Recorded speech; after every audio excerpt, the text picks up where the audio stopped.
And I'm going to ask you now, do you have a match of the week, a Dax Harwood match of the week chosen? Oh, of course I do. Yes. It is from August of 1994, Clash of the Champions, Ricky Steamboat versus Stunning Steve Austin for the United States Heavyweight Championship. My favorite WCW match of all time. I love that match. Hogan was just coming in. He had just won the world title from Flair, and they were having a Flair versus Hogan match on this pay-per-view as well for the WCW World Title.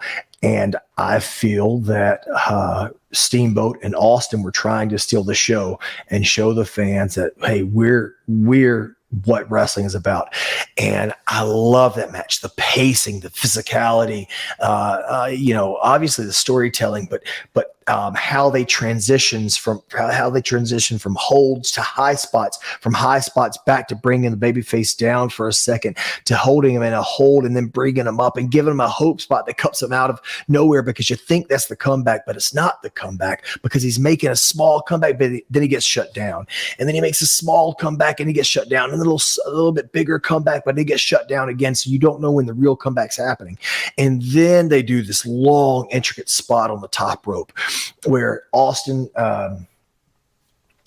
climbs to the top and he gets crotched on the top rope. Boom, by Steamboat, who's been down in the cell, right? Steamboat climbs up with him. Austin fights Steamboat off. Boom, boom, boom. Steamboat goes down.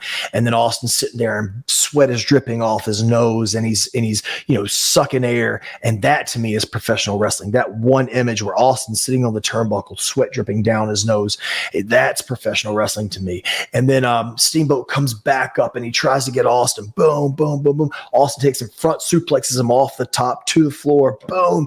And you think this is time for Austin finally to take back over on Steamboat. He comes off the top with a double axe handle, but Steamboat punches him in the gut.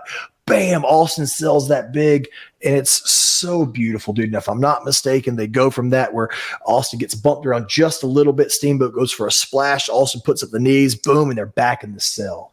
And that's the beauty of professional wrestling. And that's the beauty of storytelling, when you can't follow it, you can follow it, but you don't know where they're going. You know what I'm saying? That's what's beautiful about wrestling. So any babyface, any heel, any fan that wants to enjoy wrestling, but if you want to see the difference between a babyface, a quintessential babyface, and a quintessential heel working together, the differences in selling, the pacing that they got, that's the match to watch. I love it. I can't speak enough about it. And that was Steamboat's last match for 15 years or something like that.